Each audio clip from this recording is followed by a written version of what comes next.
बौद्ध होते. एकही विद्यार्थी आदिवासी नव्हता. 2 मुसलमान होते आणि बाकी सगळे बहुजन समाजाचे होते. कुणबी, तेली, माळी, न्हावी, धोबी, सुतार असे जे विद्यार्थी होते. पहिल्या दिवशी माझ्या बहुजन गुरुजीने माझ्या पाठीवर ग गणपतीचा गिरवला, बाकीच्याही पाठीवर गिरवला. म्हणजे बौद्ध विद्यापीठांनी आपल्या बौद्ध विद्यार्थ्यांच्या पाठीवर पण ग गणपतीचा गिरवला गेला. मुसलमानांच्या पाठीवर पण, त्या विद्यार्थ्यांच्या पाठीवर पण ग गणपतीचा गिरवला गेला आणि आमच्याही पाठीवर ग गणपतीचा गिरवला गेला. तर हा ग गणपतीचा पाठीवर गिरवलेला घेऊन मी जेव्हा माझ्या घरी जात असताना, माझ्या गल्लीतून मी जेव्हा घरी जात होतो, तर गल्लीत मला गणेश उत्सव दिसला, गणपती उत्सव. मी जेव्हा घरात गेलो बैठक रूम मध्ये, मला समोर गणपतीचा फोटो दिसला माझ्या घरी. आणि जेव्हा मी माझ घरात गेलो तर देवारामध्ये सुद्धा गणपतीच होता. म्हणजे देवारात गणपती, बैठक रूम मध्ये गणपती, गल्लीमध्ये गणपती, शहरामध्ये गणपती, गावामध्ये गणपती आणि शाळेत सुद्धा गणपतीच. शाळेत सुद्धा गणपतीच. यज्ञाचा, भटजीचा. तर हे अशा प्रकारचे शिक्षण लहानपणापासून तर कॉलेजच्या शेवटच्या वर्षापर्यंत अशा प्रकारचं स्लो पॉइझनिंगचं ब्राह्मणी शिक्षण, ब्राह्मणी विचार आपल्या कोवळ्या मनावर बिंबवले गेलेले आहेत. आणि त्यामुळे ही बेल कशामुळे वाजते सर? हॅलो, म्हणजे मला थांबवण्यासाठी बेल वाजते का? हा, मला सांगा तुम्ही कुठे थांबायचं ते. कारण मला असं वाटतं सर, मला असं वाटतं जर कुठे बौद्ध विहार वगैरे तिथं कुणी कुठे असेल आणि जर तुम्ही रविवारी गॅदरिंग जर करत असाल, तर मला असं वाटतं की व्हिडिओ कॉन्फरन्सिंग वगैरे ठीक आहे, पण जर मी तिथं प्रत्यक्ष येऊन काही डेमो करून आणि काही आकडेवारी वगैरे देऊन मी तुम्हाला जर हे सगळे जर व्यवस्थित सांगू शकलो तर त्याचा फार मोठा परिणाम होईल असं मला वाटतं. हे ठीक आहे, आता हे थोडंसं आपण थोडक्यामध्ये मी आता आटोपतो. हे माझा उद्देश सांगण्याचा. हा, बरोबर. नंतर आपण Q&A करता ओपन करू. जस्ट एक मिनिट, हे अनॉनिमस कोण आहे आपल्या याच्यामध्ये? मला नाही माहिती अनॉनिमस कोण आहे. माझं तर नाव नाही ना, माझं तर नाव नाही ना. नाही, तुमचं आलंय व्यवस्थित. अनॉनिमस म्हणून कोणी जॉईन केलेलं आहे? हा, मलाही दिसलं ते, पण कोण आहे माहित नाही मला. Can anybody tell me who is the anonymous?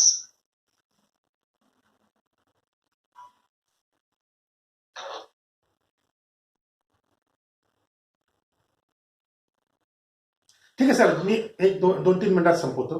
चालेल. हा, आता मी शेवटच्या मुद्द्यावर येतो सर. बौद्ध आपलं हे बाबरी मस्जिद पाडल्या गेल्यानंतर 1992 6 डिसेंबरला, त्या दिवशी संपूर्ण भारताचे सगळे पुरोगामी दलित विचारवंत, पुरोगामी विचारवंत, कम्युनिस्ट विचारवंत हे सगळे सुन्न झालेले होते आणि विचार करत होते की हे काय घडलं देशात. मी पण सुन्न झालो होतो आणि जवळजवळ 2 दिवसापर्यंत कुठलंही जेवण गोड लागत नव्हतं, सुन्न झालं होतं. कारण भावनिक असतो माणूस त्या तरुणाच्या काळामध्ये. आणि त्यावेळेस मी असा विचार करत होतो की माझ्यासारखे असे असंख्य कार्यकर्ते गल्लीबोळामध्ये काम करतायत भारतामध्ये. दलित कार्यकर्ते आहेत, पुरोगामी कार्यकर्ते आहेत, समाजवादी कार्यकर्ते आहेत, कम्युनिस्ट कार्यकर्ते आहेत, असंख्य कार्यकर्ते आहेत आणि पूर्ण वेळ काम करणारे आहेत, पूर्ण वेळ चळवळीसाठी. आणि मी एवढे सगळे लोक गल्लीबोळापासून तर दिल्लीपासून तर गल्लीपर्यंत काम करणारे लोक असून सुद्धा ही प्रतिक्रांती होते कशी, कशामुळे होते आहे. आणि त्या दिवशी मी जे चिंतन केलं सर, ते चिंतन माझं बौद्ध विद्यापीठांपर्यंत जाऊन पोहोचलं. आणि बौद्ध विद्यापीठ वर्णव्यवस्था नष्ट करण्याची क्रांती करू शकतात, तर जाती व्यवस्था नष्ट करण्यासाठी आपल्याला बौद्ध विद्यापीठाच्या तत्समच विद्यापीठ स्थापन केले पाहिजे. आणि आज भारतामध्ये 350 विद्यापीठ आहेत. एकही विद्यापीठ फुले आंबेडकरांच्या विचारांचं नाही, एकही विद्यापीठ बौद्धांच्या नावाचं नाही, विचारांचं नाही. सगळी विद्यापीठं भारतातली ही ब्राह्मणी विद्यापीठं आहेत आणि म्हणून ब्राह्मणी प्रतिक्रांती झाली आहे, म्हणून पेशवाई स्थापन झाली आहे. त्या दिवशी मी ठरवलं की आपला आता थोडीशी दिशा वळली पाहिजे. मी त्या दिवशी फुले आंबेडकर तत्वज्ञान संस्था या नावाचं विद्यापीठ स्थापन केलं. फुले आंबेडकरांच्या विचारांवर आधारित अभ्यासक्रम तयार केला आणि त्या अभ्यासक्रमाप्रमाणे पुस्तकं छापली आणि ती पुस्तकं मी शाळा कॉलेजेसमधून जाऊन तिथे एक परीक्षा केंद्र प्रमुख नेमून विद्यार्थ्यांपर्यंत ती पुस्तकं दिली. जर तुम्हाला दाखवायचं असेल तर हे जे पुस्तक आहे, मी यावर्षी भारतीय संविधानावर परीक्षा घेतली. हे भारतीय संविधान आहे सर. त्याच्यामध्ये भारतीय संविधान जसंच तसं छापलेलं आहे आणि याच्यामध्ये न्यायमूर्ती पी व्ही सावंत, जे सर्वोच्च न्यायालयाचे न्यायमूर्ती पी व्ही सावंत त्यांची प्रस्तावना आहे आणि बाबासाहेब आंबेडकरांची कॉन्स्टिट्यूशन असेंब्लीमधले जे डिबेट आहे ते डिबेट मराठीमध्ये भाषांतरित करून मी ते या पुस्तकात छापलेलं आहे. आणि या पुस्तकावर मी परीक्षा घेतली पूर्ण महाराष्ट्रभर. आज ती यशस्वी झालेली आहे. प्रत्येक परीक्षेला 5,000 विद्यार्थी कमीत कमी बसतात. हे माझं अभ्यासक्रम पुस्तक आहे सर माझ्या विद्यापीठाचं. याच्यामध्ये तात्यासाहेब महात्मा फुलेंचं गुलामगिरी आणि प्रतिक्रांतीचा जन्म बाबासाहेबांनी लिहिलेलं काउंटर रिव्होल्युशन बाबासाहेबांचं, हे अभ्यासक्रम म्हणून मी त्या एका पुस्तकाच्या स्वरूपात छापलं. ते मी पूर्ण महाराष्ट्रभर पाठवलं. त्याच्यावर परीक्षा घेतली. रिडल्स इन हिंदुइझम जे जाळलं गेलं, ज्याच्या विरोधात मोठमोठे आंदोलन झाले भारतात, तर त्या रिडल्स इन हिंदुइझमचं पुस्तक बाबासाहेबांचं ते जसंच्या तसं छापलं, ते अभ्यासक्रमाला लावलं आणि पूर्ण महाराष्ट्रभर मी त्याच्यावर परीक्षा घेतली. लक्षात घ्या. आणि या सगळ्या पुस्तकांवर परीक्षा देणारे जे मुलं आहेत ते अगदी ब्राह्मणांपासून, मराठ्यांपासून, ओबीसीपासून तर दलित बौद्धांपर्यंत सगळ्या जाती धर्माचे मुलं या परीक्षांना बसतात. कारण बक्षिसं मिळतात, प्रमाणपत्र मिळतं, पदवी प्रमाणपत्र मिळतं त्यांना. दर 3 वर्षांनी आम्ही पदवीदान समारंभ ठेवतो आणि असं पूर्ण महाराष्ट्रभर हे काम 26 वर्षापासून आम्ही चालवलेलं आहे. हे अगदी छोट्या स्वरूपातलं विद्यापीठ आहे. आपण सगळ्यांनी जर प्रयत्न केला तर भारताच्या स्तरावर एक मोठं बौद्ध विद्यापीठ, फुले आंबेडकर विद्यापीठ स्थापन होऊ शकतं. आणि असं जर विद्यापीठ भारताच्या स्तरावर जर स्थापन झालं तर मला असं वाटतं की त्या बौद्ध विद्यापीठाच्या किंवा फुले आंबेडकर विद्यापीठाच्या स्थापनेपासून जाती व्यवस्था नष्ट करण्याची क्रांती सुरू होईल. आपण किती काम केलं, किती संघटना काढल्या, किती पक्ष काढले, किती निवडणुका लढवल्या, जे कांशीराम साहेबांचं झालं तेच बाळासाहेब प्रकाश आंबेडकरांचं झालं, तेच मायावतीजींचं झालं, तेच लालू मुलायमचं झालं आणि तेच छगन भुजबळांचं झालं. आपल्याला जर खऱ्या अर्थाने मुळापासून जर जाती व्यवस्था नष्ट करणारी क्रांती जर करायची असेल, फुले आंबेडकरांचं स्वप्न साकार करायचे असेल, तर बौद्ध विद्यापीठाच्या धर्तीवर फुले आंबेडकर विद्यापीठ स्थापन झालं पाहिजे. आणि हे काम आपण सगळे मिळून करू शकतो, या दिशेने आपण विचार करावा. आणि मला या विषयावर सविस्तर बोलण्यासाठी जर आपण तिकडे काही कार्यक्रम आयोजित केला तर मी अवश्य येईल. धन्यवाद. जय ज्योती, जय भीम, नमो बुद्धाय. धन्यवाद Devare sir. So will open for Q&A session. कोणाला प्रश्न वगैरे विचारायचे असतील देवरे सरांना तर प्लीज आस्क.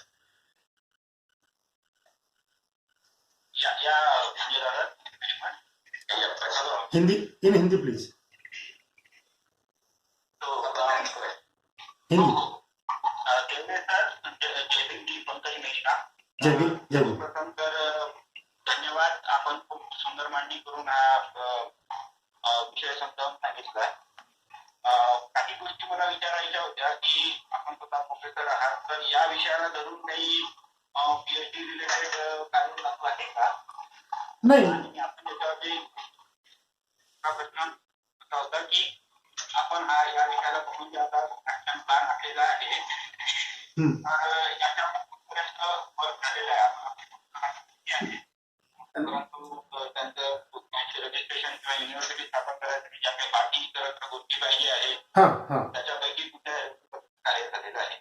नाही, अजून तसं काही कार्य सुरू केलं नाही. पण आपण कुठेतरी मीटिंग करून एकत्र बसून सगळ्यांच्या विचार विनिमयातून आपण हे फुले आंबेडकर विद्यापीठ स्थापन करू शकतो. आणि ती सगळी बाकीची जी काही कामं आहे, रजिस्ट्रेशन वगैरे वगैरे, ही सगळी सोपी कामं आहेत. ती लवकरात ती आपले सगळे वरचे जे अधिकारी आहेत ते आपल्याला सगळे मदत करायला तयार आहेत. किशोर गजबे साहेब आमच्या परीक्षा समितीचे अध्यक्ष आहेत. किशोर गजबे साहेब, हर्षदीप कांबळे साहेब या फुले आंबेडकर विद्यापीठाच्या कामकाजामध्ये लक्ष घालतात. ते आम्हाला मार्गदर्शन करतात. इजेड खोब्रागडे साहेब आहेत. असे सगळे जे अधिकारी आहेत ते आपल्याला मदत करायला तयार आहेत.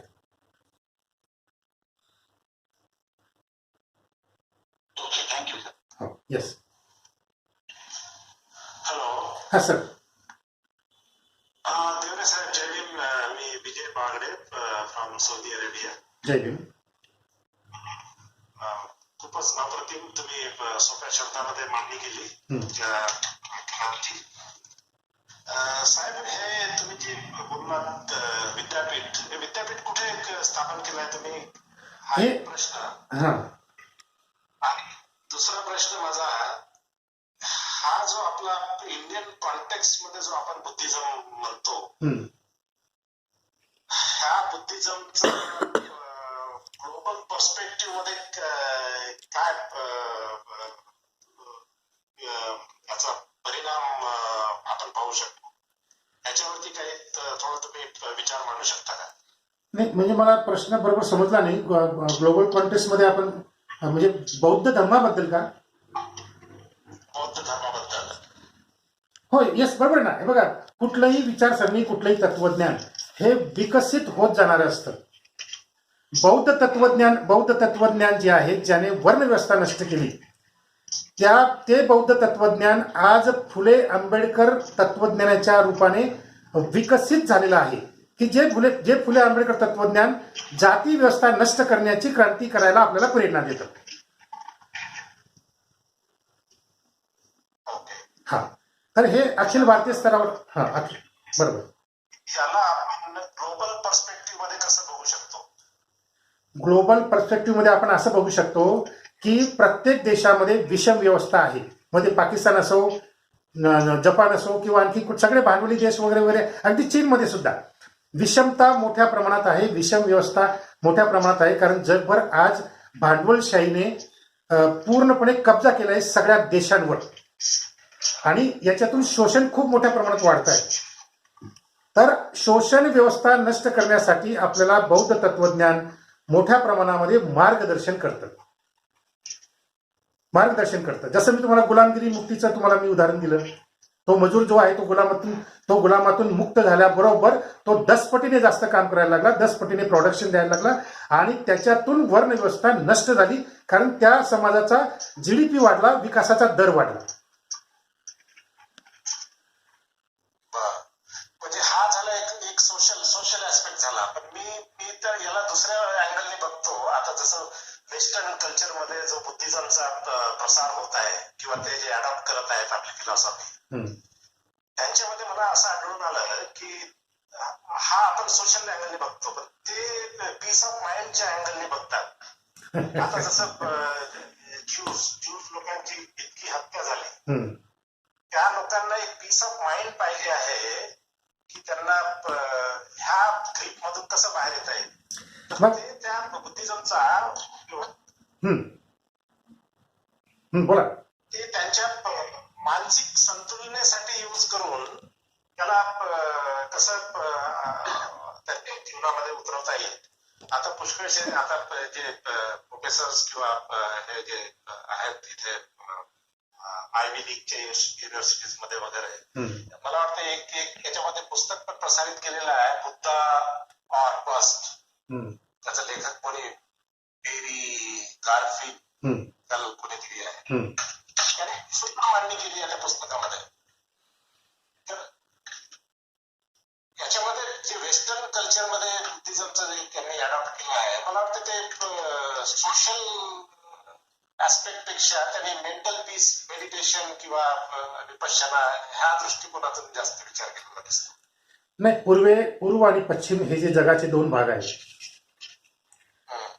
तर मनाचा अभ्यास, चित्ताचा अभ्यास हा पूर्वेकडच्या देशामध्ये मोठ्या प्रमाणात झालेला आहे, आणि त्याच्यामध्ये बुद्धिझमने फार मोठा रोल निभावलेला आहे.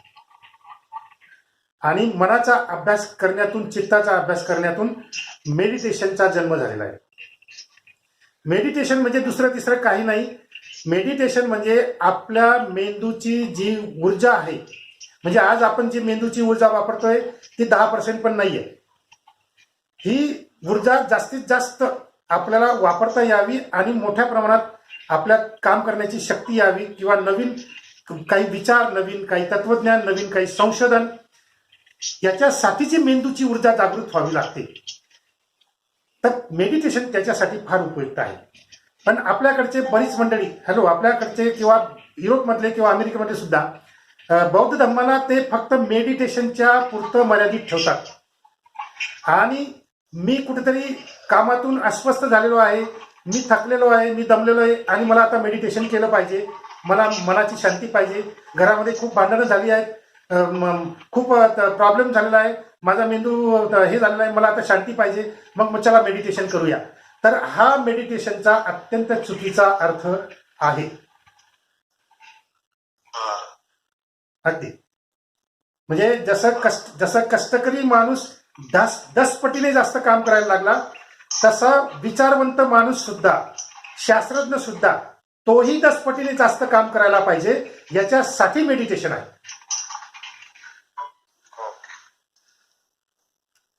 Okay okay. हे अंधश्रद्धा मध्ये नाही टाकायला पाहिजे. अंधश्रद्धा नाही आहे, अंधश्रद्धा नाही मला वाटतं तोच त्याचा बघ, तोच आहे. नाही, मेडिटेशन मी पण केलेलं आहे साहेब. गोयंका गुरुजींचं मेडिटेशन मी पण केलेलं आहे आणि ते मला म्हणजे खूपच उपकृत आणि खूप चांगलं वाटलं. पण तिथे सुद्धा जाणीवपूर्वक काही अंधश्रद्धा रुजवल्या जातात आणि त्या मला खटकल्या. अर्थात मी त्याच्यावर जास्त बोलत नाही, कारण तो काही माझा विषय नाही आणि तो माझं काही प्राधान्य नाही तो विषय. पण तुम्ही आता विषय काढला म्हणून सांगतो की तिथेही काही अंधश्रद्धा आहेत. म्हणजे जसं ते मंत्र म्हणणे आणि ते सापाला बांधणं, म्हणजे साप येणार नाही 10 दिवस वगैरे वगैरे, हे जे काही हे सगळे अंधश्रद्धेचे प्रकार आहेत. पण बाकी फायदेशीर आहे. मेडिटेशन केलंच पाहिजे, एकदा केलंच पाहिजे, किमान एकदा तरी केलं पाहिजे. आणि त्याच्यानंतर मग घरी बसून रोज करता येतं 5 मिनिटं 10 मिनिटं. मेडिटेशन केलंच पाहिजे, एकदा तरी केलं पाहिजे.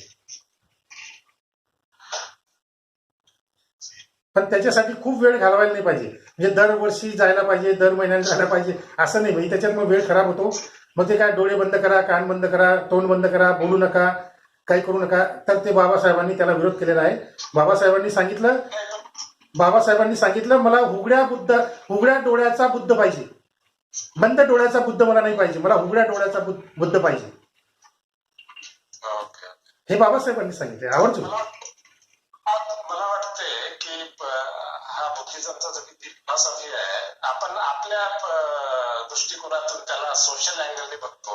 वेस्टर्न कल्चरचे त्यांचे प्रॉब्लेम वेगळे असतील म्हणून ते त्यांच्या दृष्टिकोनातून बघत असणार. त्यांना विषम व्यवस्था. हॅलो. या सगळ्या भांडवली देशांना, तिथल्या मध्यमवर्गीयांना विषमता कायम ठेवून, शोषण कायम ठेवून त्यांना त्यांच्या मनापुरती शांती पाहिजे, समाजासाठी नाही.